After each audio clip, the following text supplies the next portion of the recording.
मेरा नाम अंजलि है। मैं अपने रोज़ के रूटीन की तरह बच्चों को पढ़ा रही थी। तभी मेरे फ़ोन पर कॉल आने लगी। मैंने बिज़ी अंदाज में मोबाइल निकालकर कॉल पिक करके कान से लगा लिया। साथ ही ब्लैक बोर्ड पर लिखती रही। मेरी बहन की कॉल थी। उसने मुझे बताया कि घर में मेरे ससुराल वाले आए हुए थे। उसने मुझे उनके आने का कारण बताया और कहा कि मैं जल्दी घर आ जाऊं। मैंने कहा ठीक है कहकर कॉल काट दिया और जल्दी अपना काम निपटाना जल्दी करने के बावजूद मुझे हाफ डे व्हील लेते हुए आधा घंटा लग गया। सड़क पर पहुंचते ही मैं जल्दी से रिक्शा पकड़ और घर पर अपने एड्रेस बताकर चलने को कहा और खुद अपने मंगेतर को कॉल करने लगी। मगर हर बार की तरह इस बार भी मुझे मायूसी हुई। पता नहीं मेरे मंगेतर ऐसा क्यों करता है।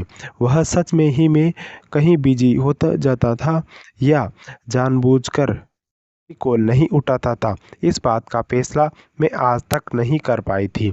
3-4 बार ट्राई करने के बाद मैंने मोबाइल बंद करके पर्स में डाल लिया। कुछ ही देर के बाद मैं अपने घर पहुंची थी। मैं बहुत खुशी ड्राइंग रूम में गई, मगर अगले ही पल मेरी सारी खुशी उड़न चू हो गई। अब खुशी की जगह मायूसी ने ले ली थी। ज़बरदस्ती मुस्कुराते हुए और सलाम करते हुए अंदर गई और फेक मुस्कुराहट के साथ जाकर अपनी सास के पास बैठ गई। समझ के बाहर होता जा रहा था। ना तो वह कभी कॉल पर बात करता था, ना ही वह कभी मिलने आता था। लड़की होने के बावजूद मैं उसे अपनी तरह से कई बार बुला चुकी थी, मगर वह था कि उसे तो कोई परवाह नहीं थी। एक तरफ उसकी माँ और बहन कहती थी कि वह मुझसे बहुत मोहब्बत करता है, लेकिन मुझे तो आज तक ऐसी कोई बात नज़र नहीं आई थी कि जिससे मैं मान लेती कि वह मुझसे मोहब्बत करता है। मैं यह सोचकर अपने दिल को तसल्ली देती थी कि हो सकता है कि वह शादी के बाद वाली मोहब्बत को भी अहमियत देता हो, और आज भी मैं यही सोचकर खुद को तसल्ली देती थी। मेरी ससुराल वाले मम्मी से मेरी शादी की तारीख लेने आए थे। मुझे सुनकर बहुत खुशी हुई थी। मैं भी अब शादी करके जल्द से जल्द अपने घर जाना चाहती थी, लेकिन मम्मी के जवाब में मेरे सारे अरमानों पर पानी फेर दिया था। मम्मी ने उनसे कहा कि अभी हमारी शादी की तैयारियां मुकम्मल नहीं है, इसलिए अभी कोई तारीख नहीं दे सकती। जैसे ही तैयारियां पूरी होंगी तुम्हें बता देंगे। मेरी सास ने जिद की, लेकिन मेरी ननद मेरी सास को समझाने लगी कि क्या आंटी ठीक कर रही हैं, हमने थोड़ा सब्र कर लेना चाहिए। आपको पता है कि तैयारी में वक्त लग जाता है और उनके घर में तो कोई मर्द नहीं है। नई सारी तैयारियां उन्होंने अकेले ही करनी है, तो इसलिए मैं इनका समय देना चाहिए। ननद की बातें सुनकर मुझे अंदाज़ा हो गया था कि वह काफ़ी समझदार हैं। फिर चाय पानी के बाद वह लोग वापस चले गए। उनके जाते ही मम्मी ने मेरे सामने हाथ जोड़ लिए और कहने लगे कि मुझे माफ़ कर दो, मगर मैं मजबूर हूँ। तुम्हारे सिवा और कोई नहीं है कमाने वाला। अगर तुम्हारी शादी भी जल्दी कर दूंगी तो घर कौन चलाएगा। प्लीज़ मेरी मजबूरी को समझने की कोशिश करो। मैं पुणे की बात कर उसके गले लग गई। ठीक है तो मम्मी की बात सुनकर उनके गले लग गई। ठीक है तो कह रही थी कि अगर 1 साल और इंतज़ार कर लेते तो मेरी बहन का ग्रेजुएट हो जाना था। उसके बाद मैं उसे अपने साथी टीचर्स की जॉब पर लगवा दे लेती। मैं भी 4 साल से इस स्कूल में जॉब कर रही थी। खैर मैंने मम्मी को तसल्ली दी और उनसे कहा कि कोई बात नहीं मम्मी, मैं इंतज़ार कर लूँगी। और वैसे भी कौन सा मेरी उम्र निकली जा रही थी, अभी सिर्फ 22 साल की तो हुई हूँ। 1 साल इंतज़ार करने से भला मैं कौन सा बूढ़ी हो जाती। बर्तन धोने के बाद मैं कमरे में आ गई। जैसे ही दरवाज़ा खोलकर अंदर गई, मेरी बहन एकदम डरकर उछलती। मेरे हैरानगी से उसको देखा, जिसे आजकल बहुत ही ज़्यादा दौरे पड़ रहे थे। बैठे बैठे चौंक जाती और अक्सर घबराती सी रहती। मैं पिछले कई दिनों से उसका यह सब व्यवहार नोट कर रही थी और उसकी यूं डरने की वजह जानना चाहती थी। मैंने उसको पूछा तो उसके चेहरे की हवाइयाँ उड़ गई थी। मेरे सवाल करने से उसने बड़ी मुश्किल से खुद को संभाला था और फिर कहा, आप ही वह मैं डरावनी कहानी पढ़ रही थी इसलिए डर गई हूँ। मैं लगातार उसकी आंखों में देख रही थी। जिस तरह हकलाते हुए उसने जवाब दिया था, उसकी आंखें और बिल्कुल नहीं दे रही थी। उसकी जुबान उसका साथ बिल्कुल नहीं दे रही थी। ज़रूरी यही था कि वह मुझे कोई ना कोई बात छुपा रही थी, मगर उस वक्त मैं बहुत ही थकी हुई थी और कुछ भी नहीं पूछा और फ्रेश होने वॉशरूम में चली गई। दिन गुजरते जा रहे थे। एक दिन मैं स्कूल में कॉफ़ी चेक कर रही थी कि स्टॉफ रूम में मैं बैठी हुई उसे दिन में सभी बच्चों की कॉफ़ी चेक कर रही थी। मुझे सारे बच्चों की कॉफ़ी आज ही पूरी करनी थी। हम स्कूल में जाने से पहले अपने फ़ोन साइलेंट कर देते थे। 2-3 घंटे के बाद कॉफ़ी चेक करने के बाद बेस्ट ऑफ रूम में बाहर आई तो रिसेप्शनिस्ट ने मुझे बताया कि तुम्हारी मम्मी की 2-3 कॉल्स आई हुई थी और तुम्हारी मम्मी तुम्हारी बहन को लेकर यहाँ पर आई थी और वह बहुत रो भी रही थी, लेकिन अपने डिस्टर्ब मना करने को मना किया था इसलिए कि बातें परेशान हो गई। क्या मम्मी को क्या क्या बात हुआ था? मैंने फ़ौरन अपने बैग से मोबाइल निकाले जहां मम्मी की बहुत सारी कॉल्स आई हुई थी। मैंने फ़ौरन मम्मी को कॉल मिलाई जो पहले ही बेल पर उठा लगी और मम्मी बहुत ही ज़्यादा रो रही थी और मैं बहुत परेशान हो गई। मैंने मम्मी से पूछा क्या हुआ?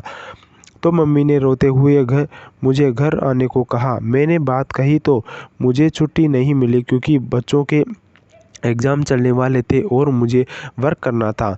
अब मुझे दोपहर तक का इंतज़ार करना था। इस दौरान मेरा ध्यान लगातार मम्मी की तरफ लग रहा था। वक्त था कि समय गुजरने का नाम ही नहीं ले रहा था। जैसे तैसे छुट्टी हुई मैं बिना देर किए सीधे घर पहुंची, जहां मेरी बहन के कमरे में उसकी चीखे को आवाज़ आ रही थी। मेरा दिल दहकर रह गया। मैं फ़ौरन उसके कमरे में गई। सामने का मंजर देखकर मेरे पैरों तले ज़मीन निकल गई। मेरे सामने ही मेरी मम्मी बहन को बहुत ज़्यादा मार रही थी। मैंने जल्दी से जाकर बहन को मम्मी से छुड़वाया और पूछा कि यह सब क्या है?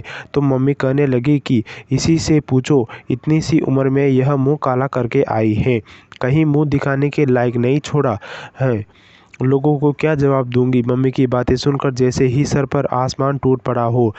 अपनी बहन की तरफ देख कर रही थी जो बार बार रोते हुए ना में सिर हिला रही थी और कह रही थी कि मैं बुरी नहीं हूँ, मैं पाक दामन हूँ। मम्मी को रो रो कर बुरा हाल हो गया। मेरी बहन की हालत भी बहुत ख़राब थी। मैं तो हैरत से अपनी बहन को देखे जा रही थी। मुझे अपने कानों पर यकीन नहीं आ रहा था कि जो कुछ मैंने सुना है यह सच है या फिर कानों का धोखा। मैं सब कुछ झूठला देती, मगर जो कुछ मेरी आंखों देख रहे थे यह कैसे झूठलाती। यह कोई सपना या फिर मेरा वहम नहीं था, यह हकीकत थी। एक यह सैलाब था जो हमारी ज़िंदगी में खुल चुका था और अब न जाने यह सैलाब हमारी ज़िंदगी में कौन-कौन सा तूफ़ान लेकर आने वाला था। मेरा नाम अंजलि है और मेरी उम्र 26 साल है। यूपी के एक छोटे से शहर में रहती हूँ। पिछले 4 साल से मैं अकेली रह रही हूँ। कभी मेरी भी फैमिली थी जिस पर मैं जान छिड़कती थी, मगर मेरी एक लापरवाही की वजह से मैं अपनी फैमिली को खो चुकी थी। कभी-कभी हालात ऐसे सख्त हो जाते हैं जो आपको बस में नहीं रहते। अगर आप कोई चीज़ सही से भी करना चाह रहे हैं तो वह आपके गलत ही हो जाती है। ऐसे में हालात आपके खिलाफ हुई होते हैं और ऐसे ही अपनी ही बहुत ज़रूरतें पड़ती हैं और हम भी अपने की ज़रूरत होती है, मगर ऐसी हालात में जब अपनी ही साथ छोड़ जाए तो फिर कोई भी गिला नहीं किया जा सकता। मेरी कहानी भी कुछ ऐसी है। 4 साल की थी जब मम्मी पापा अलग हो गए। मम्मी किसी और को पसंद करती थी, लेकिन नाना ने ज़बरदस्ती उनकी शादी मेरे पापा से करवा दी थी। सभी का यही ख्याल था कि मम्मी शादी के बाद सब कुछ भूल जाएंगी, मगर मम्मी कुछ भी नहीं भूली थी, बल्कि चोरी छुपे उनका ताल्लुक उनके बरकरार रहा था। मेरे पैदा होने के बाद भी मम्मी को कोई असर नहीं हुआ। मेरे पैदा होने के बाद वह मेरी देखभाल नहीं करती थी, बस मुझे एक जगह छोड़कर इधर-उधर लगी रहती थी। उन्हें मेरे रोने या हँसने से कोई भी परवाह नहीं थी। वह तो शुक्र था कि मेरी चाची इस घर में मौजूद थी, जो मुझे 1 मिनट के लिए भी रोता बर्दाश्त नहीं कर सकती थी और मुझे उठाकर अपने साथ ले जाती। एक माँ की तरह मेरा ख्याल रखती। मम्मी पापा की सारी हरकतों को जानती थी। उन्हें कई बार मम्मी को समझाने की कोशिश की, मगर मम्मी ने पापा के साथ रहने की नहीं चाहा, बस मौका ढूंढ रही थी। एक दिन उन्हें मौका मिल गया। उसी रात पापा किसी ज़रूरत काम से फंस गए और थोड़ी देर से वापस आए। तब मम्मी पापा के सामने खड़ी हो गई और चिल्लाकर पापा के ऊपर इल्ज़ाम लगाने लगी। पापा ने खुद बहुत कंट्रोल किया, मगर शायद अब समय ख़त्म हो चुका था। पापा की सारी बर्दाश्त अब जवाब दे गई थी। तभी पापा ने खड़ी-खड़ी अब मम्मी को तलाक दे दी थी। तभी मम्मी जैसे पहले से ही तैयार खड़ी थी। उन्होंने अपना सामान पैक किया और उठाया और एकदम से चल गई। उनके इस फैसले से वह दोनों बहुत सुकून में आ गए थे, मगर वह नहीं जानते थे कि उनका यह फैसला मेरी ज़िंदगी पर कितना बुरा असर डालेगा। मेरा सारी जिम्मेदारी चाची पर आ गई थी, जिसकी वजह से चाची की ज़िंदगी डिस्टर्ब हो रही थी। 3 साल के बाद पापा ने एक तलाकशुदा औरत के साथ दूसरी शादी कर ली, जिसके पति ने शादी के 6 महीने बाद ही उसे तलाक दे दी थी। शुरू-शुरू में उनके पास आने से मुझे बहुत डर लगता था, क्योंकि मैंने स्कूल में जो स्टेप मदर के बारे में सब कुछ सुना था, वह सब कुछ अच्छा नहीं था। मगर यह औरत बहुत समझदार और सुलझी हुई औरत थी। कुछ ही दिनों में उसने मेरे दिल में अपनी जगह बना ली थी और उसे मम्मी बुलाने लगी थी। मेरी चाची मम्मी की अच्छी खासी बोर्डिंग हो गई थी। चा चाचा अब शहर के बाहर रहते थे और उन्होंने चाची और बच्चों को भी अपने पास बुला लिया था। अब घर में सिर्फ मैं और मम्मी पापा रहते हैं। अगले साल ही मेरी छोटी बहन हुई थी। उसके आने से जैसे ही हमारी ज़िंदगी पूरी सी हो गई। अब सब कुछ हंसी खुशी गुजर रहा था कि एक दिन हमारी ज़िंदगी में तूफान आया, जो हमारा सब कुछ बहा कर ले गया। उसे वक्त ने मेरी छोटी बहन सिर्फ 2 साल की थी और 10 साल की मैं। जब पापा को हार्ट अटैक हो गया, पापा का मौके पर ही मौत हो गई और हमारी ज़िंदगी को भी वीरान कर गई। सभी मेरी मम्मी को मनहूस और कर्मवाली कह रहे थे, जो पहले अपनी एक शादी ना निभा सकी, वो वह दूसरी शादी में अपने पति को ही खा गई। अब लोगों ने जीना मुश्किल कर दिया था। ऊपर से चाचा से भी कोई बात नहीं हो पा रही थी। आखिर मजबूरन मम्मी को वह घर बेचना पड़ा और हम लोग वहाँ से एक गांव चले गए। घर में पैसे से मम्मी ने छोटा सा मकान खरीद लिया और बाकी पैसे अकाउंट से सेविंग के तौर पर डाल दिए। मेरा एडमिशन यहीं के स्कूल में करवा दिया गया। सेविंग से हमारा अच्छा खासा गुजारा हो जाता था। सेविंग की पैसों से सिर्फ 9 साल ही गुजरे थे। मम्मी को शायद यह अंदाजा था कि यह पैसे उतने ही चल पाएंगे। तभी वह 7-7 लोगों के कपड़े पर कढ़ाई करने लगी थी। मगर कढ़ाई के पैसों से कहाँ घर चलते हैं। मम्मी को यूं मजबूरी देख तो मुझे बहुत बुरा लगता था। मैंने इंग्लिश से ग्रेजुएट की और स्कूल में नौकरी की, टीचिंग की जॉब करने लगी थी। इससे आगे की पढ़ाई मेरे बस के बाहर थी, तो इसलिए मैंने पढ़ाई को छोड़ दिया। जबकि अपनी छोटी लेना को एडमिशन एक प्राइवेट स्कूल में करवाया था। मेरी कोशिश थी कि जैसे ही मेरी माँ ने मुझे सगी माँ से बढ़कर प्यार किया दिया था, अब मेरा यह फर्ज था कि मैं रेना को अच्छी पढ़ाई करवाती और उसे एक बेहतर मुकाम पर पहुंचाती। उन्होंने मुझे नौकरी करने से बहुत रोका, मगर 20,000 रुपये महीना सैलरी थी। अगर मैं उसे समय मम्मी की बातों में ना समय आकर जॉब छोड़ देती, तो इतनी अच्छी जॉब मुझे कहाँ मिलने वाली थी। फिर वक्त अपनी रफ्तार के साथ आगे बढ़ता गया और जब मैं 21 साल की हुई तो मेरा रिश्ता आया। छोटा सा खानदान था। एक बहन का इकलौता भाई था। बहन की शादी हो गई थी। अब घर में उसके माता पिता और वह खुद था। वह उसी गली के पीछे रहते थे। अच्छा खासा खाते पीते लोग थे। मम्मी को रिश्ता अच्छा लगा तो मम्मी ने उनसे शादी के लिए 1 साल का वक्त मांगा और मेरी इंगेजमेंट कर दी। मेरा मंगेतर इंगेजमेंट में सिर्फ 10 मिनट के लिए आया था, फिर किसी ज़रूरत काम कहकर चला गया। मेरी ननद के जरिए हमारे नंबर भी एक्सचेंज हो गए थे, मगर मेरे मंगेतर ने मुझे खुद से कभी कॉल नहीं की। शुरू में मुझे यह बात ज़्यादा महसूस नहीं हुई, लेकिन अब मुझे मेरे मंगेतर का इग्नोर करना मुझे बहुत बुरा लगता था। मगर मैं बर्दाश्त कर जाती और कह भी क्या सकती थी, उन लोगों को क्या दिया। वक्त पूरा हो चुका था, वह लोग शादी की तारीख रखने आए तो मम्मी ने कुछ समय और मांगा लिया। इस पर मेरे मंगेतर ने कोई भी रिएक्ट नहीं किया। मेरी बहन अब 9th क्लास में थी और 13 साल की थी और मेरी मम्मी बहुत ख्याल रखती थी, ख्वाहिश को पूरा करते थे। हमने उसे कभी किसी चीज़ की कमी महसूस नहीं होने दी।